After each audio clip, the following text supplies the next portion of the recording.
Hello tout le monde, j'espère que vous allez bien. Quel bonheur pour moi que de vous retrouver aujourd'hui dans une nouvelle vidéo au-dessus de ma table de saison décorée aux couleurs de l'automne. Je vais vous tourner aujourd'hui ma toute dernière pile à lire de lecture de cette année 2022 puisqu'on en est déjà au 4e trimestre. On en est déjà à l'automne, la fin de l'année est proche et je dois dire que confectionner cette petite pile à lire, ou plutôt cette grosse pile à lire à l'image de toutes les précédentes, n'a pas été une mince affaire parce qu'il a fallu que je me raisonne, étant donné que dans quelques semaines, on passera d'une vie à 4 à une vie à 5, avec un tout petit bébé qui va très bientôt nous rejoindre.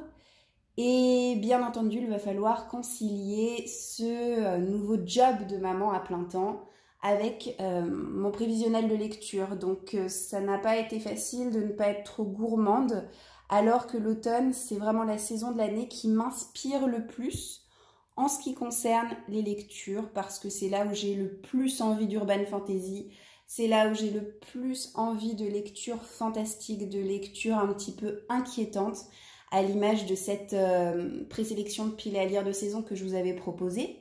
On va voir d'ailleurs dans quelques instants quels ont été les 5 heureux gagnants, les 5 livres qui ont remporté la majorité des votes et qui intègrent donc ma pile à lire automnale. Et voilà, j'avais envie de tout lire, de tout dévorer dans ma bibliothèque tout en sachant très bien que ça va être absolument impossible.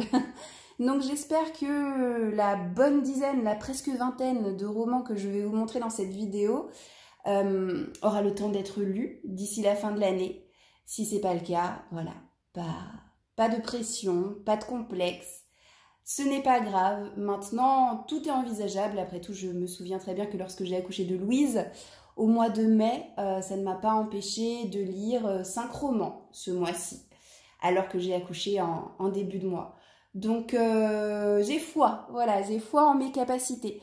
Donc sans plus tarder, je vais vous montrer en vous faisant défiler tous les livres que je compte lire d'ici la fin de l'année, à commencer par ce tome 3 de Outlander que vous voyez trôner en bonne place sur ma table. C'est bien entendu écrit par Diana Gabaldon. J'ai eu l'occasion de lire et même de relire les 2 tomes précédents. Par contre, ce tome 3, c'est une totale découverte. Je suis plongée dedans depuis quelques jours, je ne vous le cache pas, mais toujours à raison d'une dizaine de pages par jour, en fin de journée, quand mon mari donne à manger aux enfants le soir. C'est mon petit moment lecture à moi. Voilà, 10 pages, ça va pas chercher bien loin, mais ça me permet d'avancer dans cette grosse brique de 1000 pages sans complexe, tout en sachant pertinemment que quoi qu'il arrive, j'aurai le temps de finir ce livre d'ici la fin de l'année. Et pour le moment, sans surprise, je me régale et je suis heureuse de pouvoir retourner dans cet univers. Passons sans plus tarder, si vous le voulez bien, aux livres qui ont donc remporté la majorité des votes lors de ma vidéo de présélection à ma pile à lire de saison. Vous avez massivement choisi le premier tome de la saga Les Sœurs Mitford Enquête. Donc pour mon plus grand plaisir, je vais pouvoir découvrir un nouveau Cozy Mystery grâce à vous. Je prévois également de découvrir le premier tome de la trilogie de Victor Dixon, Vampiria. J'espère que cette saga m'inspirera davantage que sa série Phobos, qui était ma dernière lecture de Victor Dixon, qui remonte déjà à il y a quelques années, et qui, je vous l'avais dit, m'avait moyennement convaincue. Donc j'espère renouer avec l'auteur à travers cette nouvelle série. Vous avez aussi choisi Terreur à Smoke Hollow. J'ai énormément entendu parler de ce livre en des termes très élogieux. Le tome 2 qui n'est pas en ma possession et qui me semble être un tome compagnon a très bien fonctionné aussi. Et je crois que courant octobre va sortir le 3e tome. Donc j'ai vraiment hâte de voir ce que ce livre a dans le ventre. Un 4e livre qui vous a beaucoup inspiré puisque vous m'avez choisi, là aussi très massivement, La Fabrique de poupées.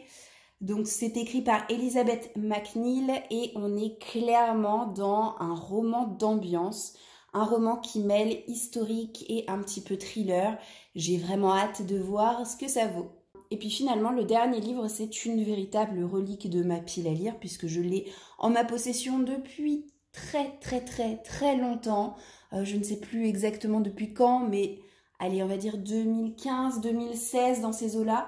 Donc c'est Lake éphéméral, là aussi un roman qui promet d'être assez intriguant. Donc voilà, je suis heureuse de pouvoir me laisser tenter grâce à vous par cette lecture. Ensuite, de mon côté, comme d'habitude, j'ai choisi la lecture de quelques graphiques. Je prévois ainsi de relire d'ici la fin de l'année les tomes 5, 6 et 7 de la série Anna Yoridango, qui à l'image de certaines autres séries ont vraiment marqué mes années collège, mes années lycée même. Mais ce n'est pas tout puisque cet automne je prévois aussi la découverte du tome 2 de la saga Les Carnets de l'apothicaire. J'avais beaucoup aimé le premier tome et la série avance déjà à toute allure, donc il faut vraiment que j'essaie de me maintenir un tant soit peu à jour. Je compte également partir à l'assaut du 8e tome de la série The Promised Neverland. J'aimerais aussi beaucoup relire le premier tome de la série Daytime Shooting Star qui à l'époque m'avait beaucoup plu. Un manga doudou comme on les aime. Mais j'ai aussi envie de frissonner à travers mes lectures graphiques. C'est pour ça que je prévois la lecture de Le Grimoire Noir que j'ai en ma possession depuis environ 2 ans et que je n'ai pas encore sorti jusqu'à présent de ma pile à lire. Ce sera bientôt chose faite au programme Magie, Sorcière, Petit Village, Enquête et Paranormal. Je retourne du côté des romans et du côté des reliques de ma pile à lire puisque j'aimerais beaucoup lire La Loi du cœur de Amy Harmon sortie dans la collection R de Robert Laffont. J'ai ce livre dans mes bibliothèques depuis de très nombreuses années. Je ne l'ai toujours pas lu. J'avais adoré Nos faces cachées de Amy Harmon. Et puis, j'avais lu puis revendu, c'était L'Infini plus 1, je crois, qui était le second roman de l'auteur, qui était agréable mais pas transcendant, et qui ne m'avait en tout cas pas donné envie de lire de manière trop précipitée La Loi du cœur. Voilà, je me suis tellement pas précipitée que du coup ce livre je l'ai un petit peu oublié dans mes bibliothèques. Mais il faut dire que ces derniers mois, Amy Harmon a de nouveau le vent en poupe puisqu'elle est cette fois publiée aux éditions Charleston à travers ses 2 derniers romans qui ont l'air plus matures, plus aboutis que ce qu'elle a pu écrire jusqu'à présent, plus orientés vers un public de lecteurs adultes aussi, avec des thématiques davantage historiques. J'aimerais du coup beaucoup lire La Loi du cœur pour voir si je me procurerai par la suite ces dernières publications de Charleston. On va rester encore quelques secondes sur la romance contemporaine puisque vous vous en rappelez peut-être, mais il y a presque 2 ans de ça, j'ai débuté un challenge qui consistait à relire tous les livres que j'avais déjà lus une première fois de Colleen Hoover, qui est l'une de mes auteurs préférées en matière de romance, en matière d'histoire d'amour. Alors, je n'ai pas adhéré à l'intégralité de sa bibliographie, mais bon nombre de ses romans se sont révélés être des coups de cœur. Et là, j'arrive vraiment au bout de mon challenge, puisque Un bonheur imparfait, eh bien, c'est le tout dernier de ses romans qu'il me reste à relire. J'en ai acheté d'autres de cet auteur, donc il y en a d'autres de ses livres qui sont dans ma pile à lire, mais je ne peux pas les intégrer à ce challenge pour la simple et bonne raison qu'il ne s'agira pas de relecture, mais de totale découverte. Un bonheur imparfait, ça parle de mémoire, de difficulté à procréer, et pour plusieurs raisons, ce livre m'avait mise mal à l'aise à l'époque de ma première lecture, et j'avais été assez désabusée, dépitée par les dernières pages. J'avais envie de savoir tout au long de ma lecture si on allait partir dans une fin réaliste ou alors sur une fin quelque chose d'assez abracadabrant, assez peu plausible finalement. Je me rappelle plus très bien, très honnêtement, comment ça se termine, mais je sais que j'avais été passablement déçue. En tout cas, je terminerai ce livre courant septembre et je terminerai ainsi mon challenge. Voici un livre que je trouve bien de saison. Il s'agit d'un policier. Ce n'est pas un cozy mystery, mais c'est bien un roman policier et un policier historique écrit par Anne Granger. Donc c'est les enquêtes de Lizzie Martin et nous sommes face à un tome 2 puisque j'ai découvert le premier tome l'année dernière et ce premier tome m'avait totalement transportée, totalement convaincue. J'avais vraiment adhéré à cette ambiance brumeuse, poisseuse du Londres au 19e siècle. Et j'avais beaucoup aimé découvrir le personnage de Lizzie, donc je suis très heureuse de pouvoir la retrouver tout bientôt. Un petit peu pour les mêmes raisons, j'ai décidé d'intégrer à cette pile à lire mon premier Kate Morton, puisque cet auteur est super connu, mais personnellement, voilà, je ne l'ai encore jamais lu, et j'ai décidé de la découvrir à travers son tout premier roman qui est Les Brumes de Riverton.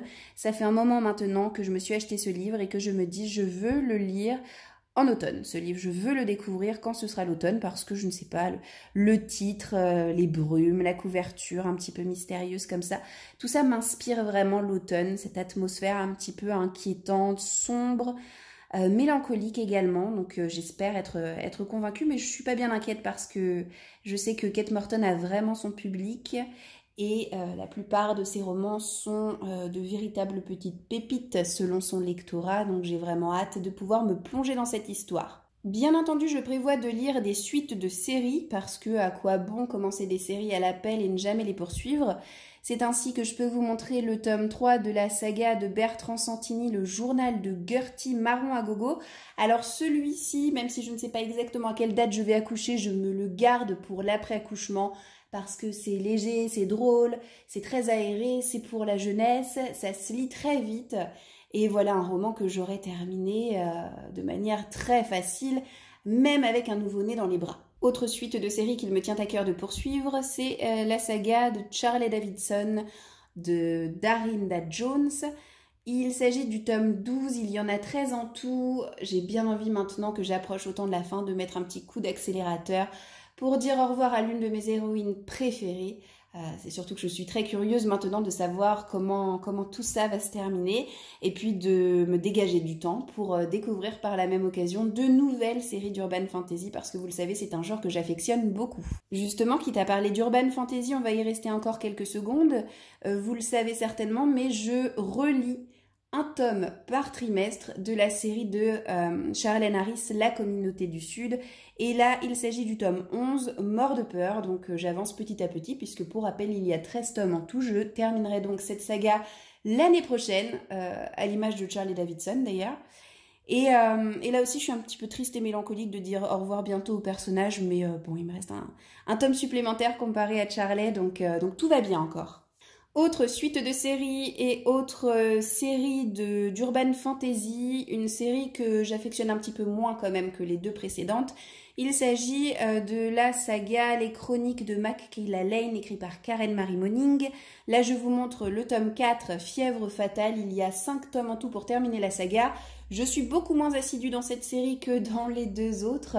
C'est-à-dire que je lis un tome... Je peux même pas dire que je lis un tome par an. Allez, on va dire que je lis un tome tous les 2 ans. J'avais bien aimé les 2 premiers tomes, mais le tome 3 m'avait déçue. Donc, à voir ce que je vais penser de cet avant-dernier tome, finalement. Bon, et alors là, je change totalement de registre, mais on reste dans les suites de séries. Donc, c'est pour ça que je vous le montre bien dans cette position dans la vidéo. Voilà le tome 2 de la série de Anne, de Lucy Maud Montgomery, Anne d'Avonlea. Et ça va être un petit bonbon. J'avais eu un tel coup de cœur pour le premier tome. Déjà, j'avais tellement aimé la série Netflix que j'étais sûre d'adorer le roman. Et c'est vraiment sans surprise ce qui s'est passé. Quant à ce tome 2, eh bien, je voulais absolument me le garder pour cet automne. Et au-delà de ça, je dirais même que je voulais et je veux toujours absolument me le garder pour la période de l'accouchement. C'est-à-dire que ce roman, je vous le montre. Et je vais tout de suite après la vidéo aller le mettre dans ma valise de maternité parce que j'ai envie que ce soit la lecture qui m'accompagnera dans les premiers instants de vie de mon bébé.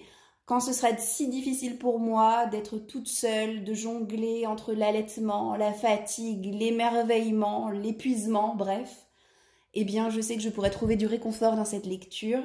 Et vraiment, voilà, si j'ai un seul livre à retenir... Un seul livre à choisir d'emmener avec moi à l'hôpital, vraiment ce sera celui-ci et pas un autre. Voilà un titre qui résonne automne en moi, c'est Les Sorcières de Pendle de Stacey Holz. Alors c'est le premier roman de cet auteur, mais en revanche ce sera le deuxième que j'aurai l'occasion de lire, puisque moi j'ai commencé par son deuxième qui est L'Orpheline de Foundling, qui m'avait beaucoup plu. Mais je sais que ce titre a encore mieux fonctionné. Donc évidemment, je ne pouvais pas passer à côté du premier roman de cet auteur, d'autant qu'elle nous a sorti aux éditions de Michel Lafon très récemment un nouveau roman. Pour cette fin d'année, j'ai bien envie de découvrir le prix Goncourt des lycéens de l'année 2020, me semble-t-il. Il s'agit des Impatientes. C'est écrit par Jayli Amadou Amal, Dépaysement garanti. Voilà une relecture qui se profile puisque depuis peut-être 2 ans, j'ai très envie de relire ce premier tome pour me replonger dans l'ambiance et pouvoir avancer sur la suite de la trilogie. Il s'agit de Shadowland, c'est un thriller jeunesse écrit par Kate Bryan, sorti aux éditions Bayard, qui m'avait valu quelques sueurs froides à l'époque de ma première lecture et qui m'a laissé un tel bon souvenir que j'ai très envie de m'y replonger une seconde fois d'ici la fin de l'année. Mon mari m'a offert il y a quelques mois Ceux qui ne peuvent pas mourir. C'est le premier tome, La bête de Portevent, et c'est écrit par Karine Martin. Il s'agit d'urban fantasy, je crois, qui a son décor planté en Bretagne.